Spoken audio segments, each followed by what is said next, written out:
Hi, Cyn. Welcome to our show. How are you doing? Hi, everybody. Hi, Albert. I'm doing great.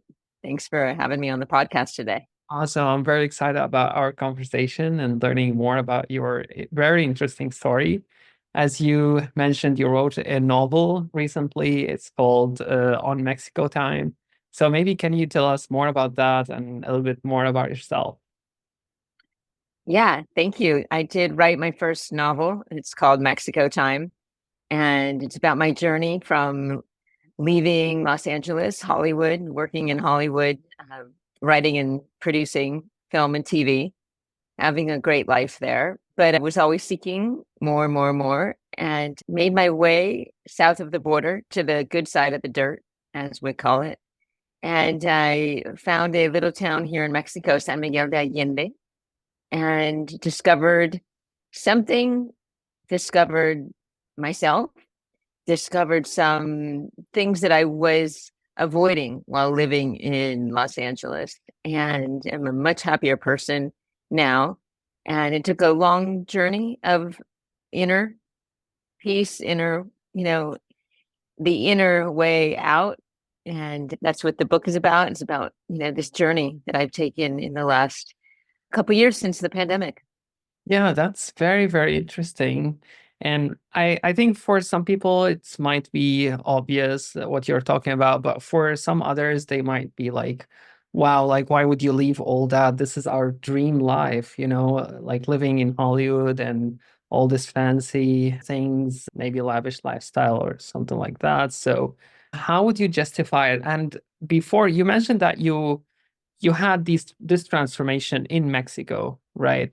So before that, what made you make this move before even knowing what to expect there? Well, as you put it, I was living the American dream. I'm half Mexican and half American. My dad's American and my mom is Mexican, but I had never really lived in Mexico. I'd gone to visit relatives, but never lived here. And I absolutely was living the dream that I thought I wanted.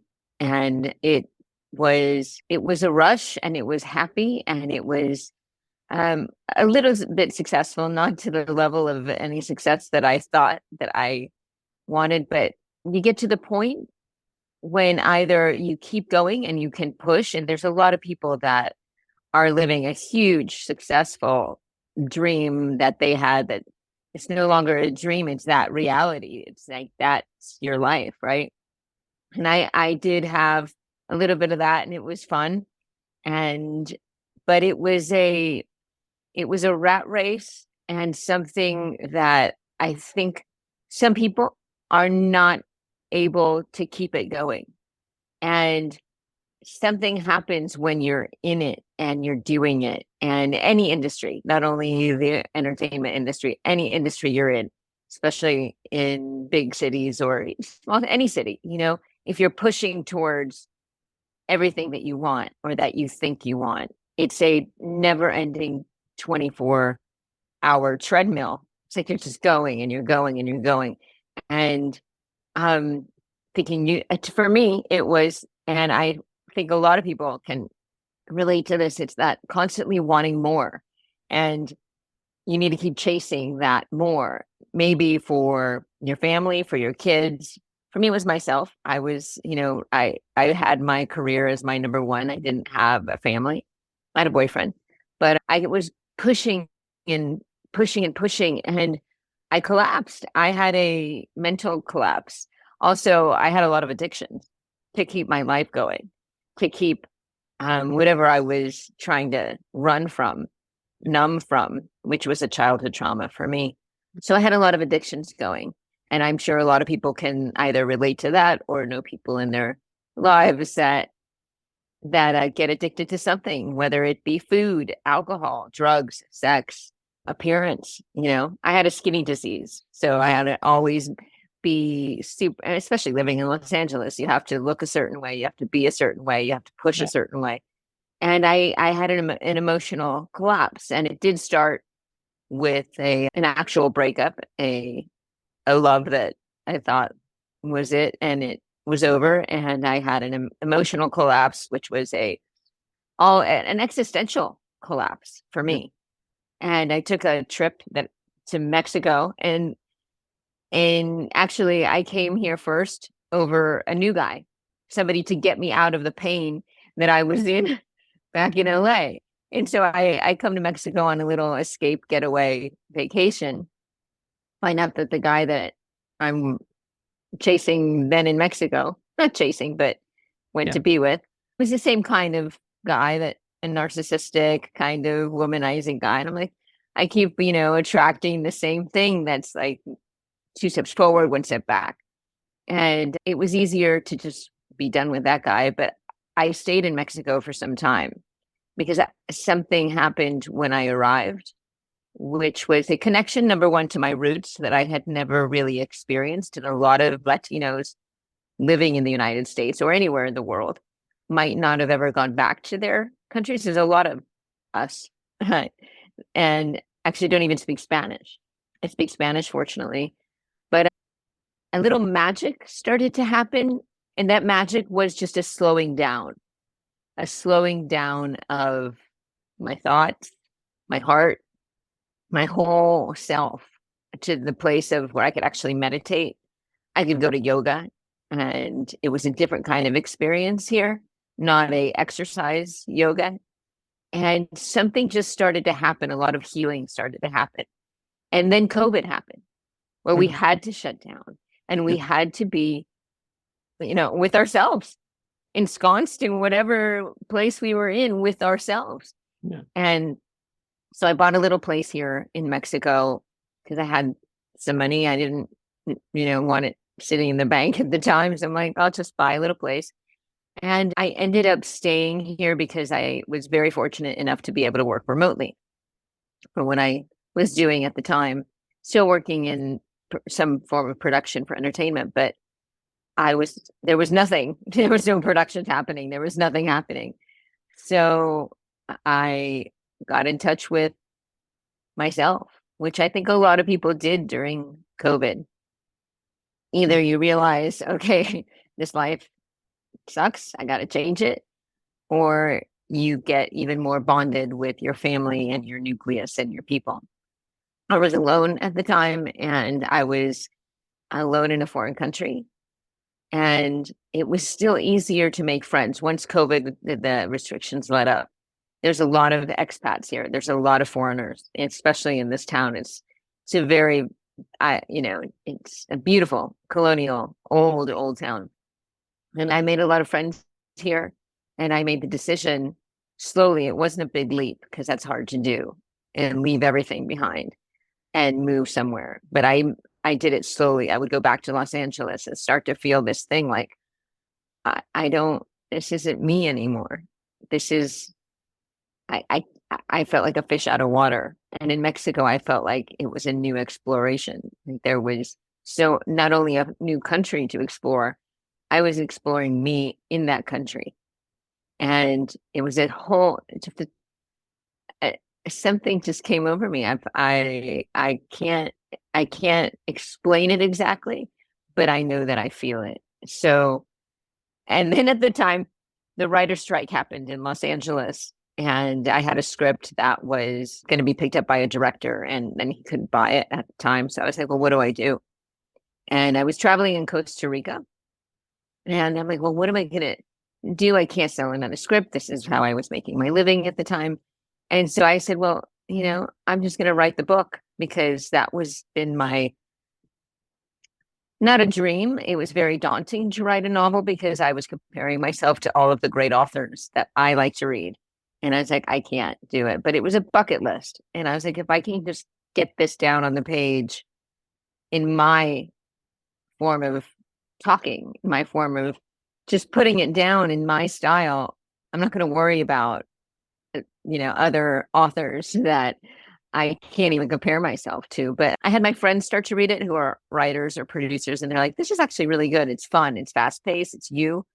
And so I kept going, and I did it and put it out there. It's had some great reviews, not only, of course, from my close friends, but I've had a lot of people that I don't know that are trying to make the leap of leaving, having the courage to leave their lives that are not so fulfilling anymore, and giving them that little bit of courage to say, change your life, change it, whatever it is you need to change, have the courage to change that, you know. And it's been very fulfilling, especially for people that I've met here traveling. I met a lot of men, but mostly women in this town because it's an expat retiree town. It's cheaper. It's a lot of artist community and a lot of women that come, and they've gotten word of my book even without knowing me, and or then I meet them at a book affair or whatever. They're like, that gives me the courage. I want to sell my house. I want to come here. I'm like, oh, I hope that's the right decision, because sometimes we're just running away from something.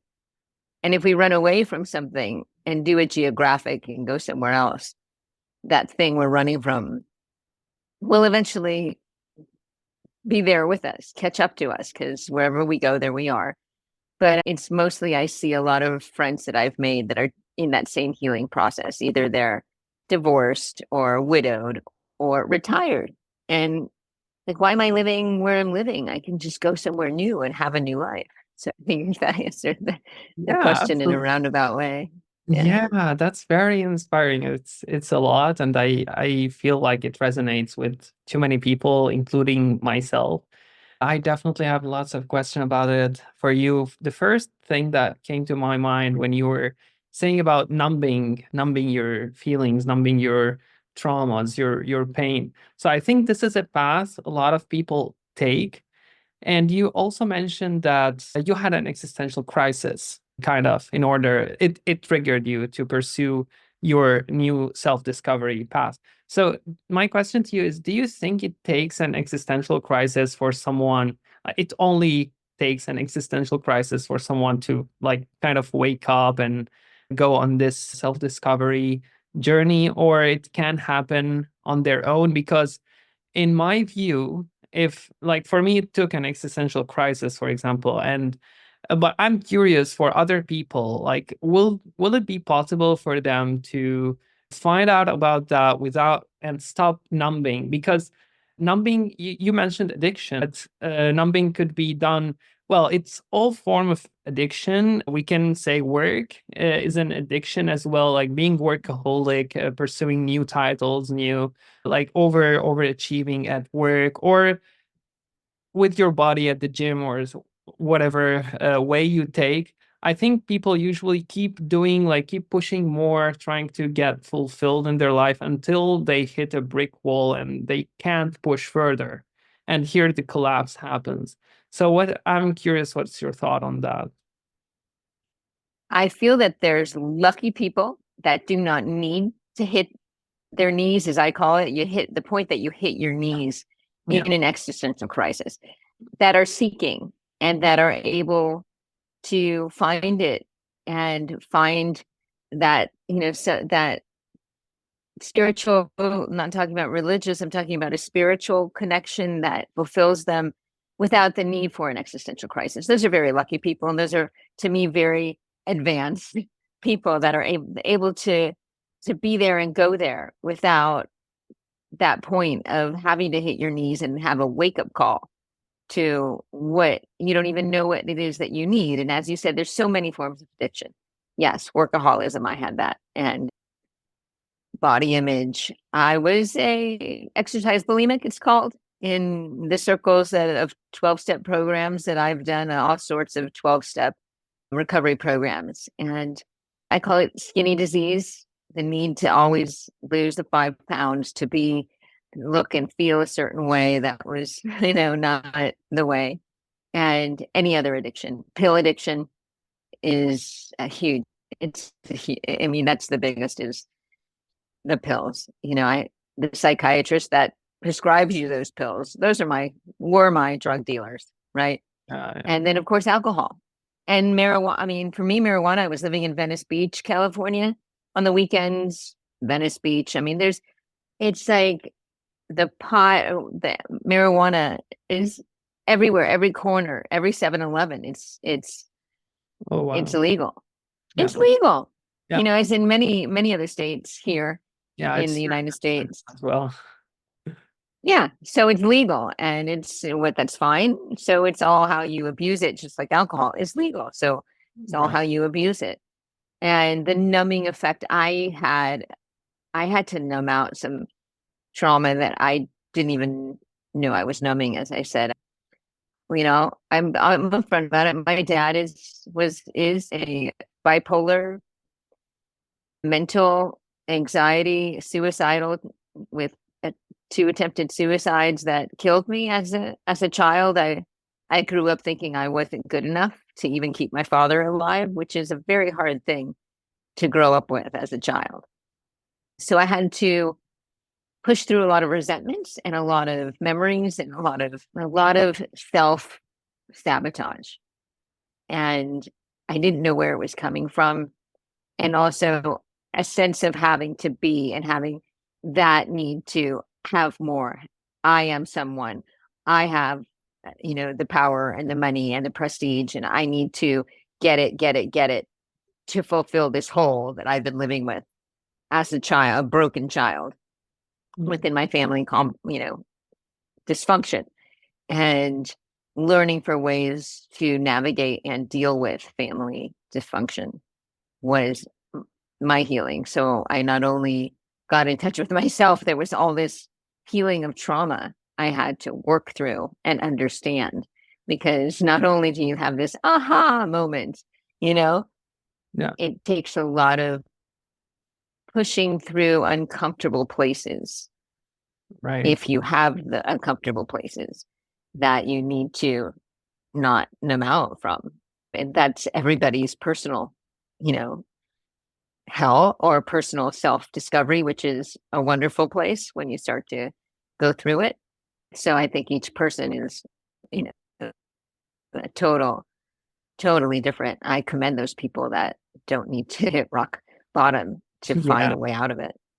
Yeah, absolutely. And what you just said about trauma, it reminds me of a piece of wisdom I encountered recently. It says that you keep running from your demons. It's like they made an example, like you're running away from a monster, but you don't actually heal until you confront this monster and you put your head inside its mouth and you say, "Eat me if you wish."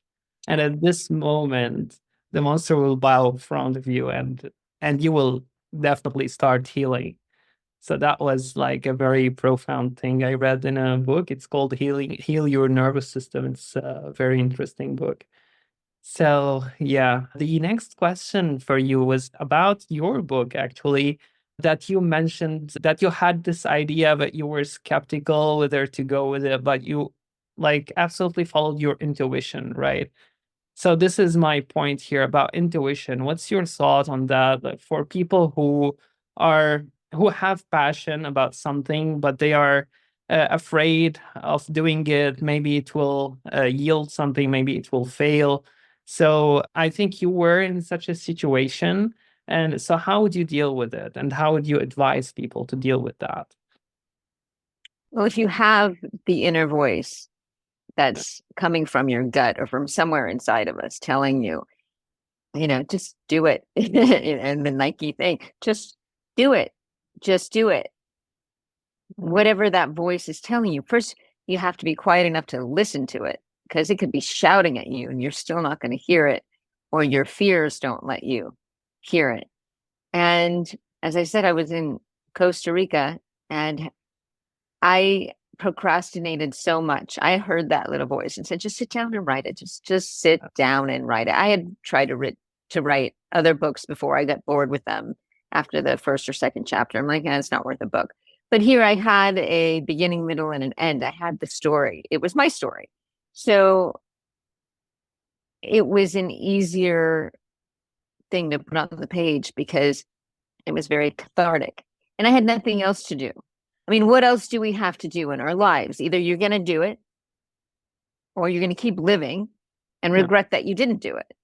yeah, And I can't live with regrets. And also, I'm the type of person that if I don't do something or put something down on the page, there's a Bukowski quote that I have up on my wall right now. And it's a little dark, but I love it because it if I don't if I have a story to tell, or if I have a thought, even just a thought that I have to put on a little post-it to remind myself that day, if I don't do it, if I don't do something, it just keeps going. That I keep having this strong, gets stronger, it gets louder, and then I can't even sleep if I don't do the thing that I have to do. So the Bukowski quote said, I'm reading it from my wall right now. It says, he asked, what makes a man a writer? Well, I said, it's simple. You either get it down on paper or jump off a bridge. Yeah. And that to me is everything about life. Either you do it or you're going to live like wanting to jump off a bridge, like not happy, Right. not happy or not fulfilled or not doing the thing that is shouting at you. Whatever it is that you think you want to do, you have to take the little baby steps to do it. Whether it's a job change or a class you want to take. If you don't do it, you're still living your life every day. Yeah, that's right. So Yeah. And for me, it's also important to distinguish the voice if it's coming from an external motivation or internal, because some people, they have like this intention or drives or motives, but it's actually according to external expectations, but they don't really realize it. But the internal ones are, for me, the most important, as I started discovering that. And I found that when you follow the internal voice, your internal passion, it come out as authentic. Like you are showing your authentic self, right? And this has an immense value to the word, because it is your true self. It's your true story, as it's the case with you, for example, with writing your story. It's something unique. You are giving the word value. So it's definitely priceless. And that's the thing that we should be pursuing, in my opinion. So yeah, it's of course. what's interesting, you said, is how do you differentiate from Yeah. that self-will, external self-will, or that little higher, I don't like to use the word God's voice, God's will, because I don't even know what God is, and Yeah. I don't know, I don't even go there, but that higher power, that Yeah. higher internal, do this. This is Right. your mission. I'd love to say your mission, your Yeah. voice. That's You're here to do something, whether it's just enjoy yourself or give yourself your authentic self to someone else that can meet you there. And that's a beautiful place where you can meet somebody at your authentic self and not this masks that I used to live in and was yeah. matching with other people masks. Yes. I think this comes only when you drop that mask and you find yourself, like after the self discovery, you find it comes with this purpose, it comes with revealing your true self, and you start listening to these guidances, and what are they telling you. So yeah, I think this is very profound. Yeah. The mask, the way that I felt it, and I describe it in this book, is that moment of like shedding my snake skin. It's like I was shedding Wow. from the skin. It was Yeah. like pulling off me. It was like a visual in Mm, my mind. And that was a very profound moment. And I still feel like I'm shedding little bits of that same skin every day in little moments of that, trying to stay authentic. Mhm. right, right. Yeah, I believe it comes in waves, but yeah, this metaphor is very strong and true, I think, shedding this skin. So, Sin, as we are coming to the end of the episode, do you have any final advices for people who are pursuing this self-discovery, and maybe you can give them a little tips from your experience? Sure. Just do it. Just make yourself happy because it starts within, and that happiness comes from inside. And give yourself the moment to feel it and do it, because what are we here for? That's just think of that. I have to think of it every day. I wake up, I'm like, what do I want to do today? What do I have to do today? What makes me happy today? What gives me joy? What gives us joy? Yeah. Yeah, yeah, absolutely. So yeah, that was very interesting. Thank you so much for this lovely conversation. I enjoyed the talk with you so much. I know. I love your energy. Like I've told you before, your Oh, energy, yeah, your questions. It's been really nice to speak that's with very you. nice. And yeah, thank Thank you. you so much, and we'll see you in later episodes. Bye. Bye, Bye. everybody.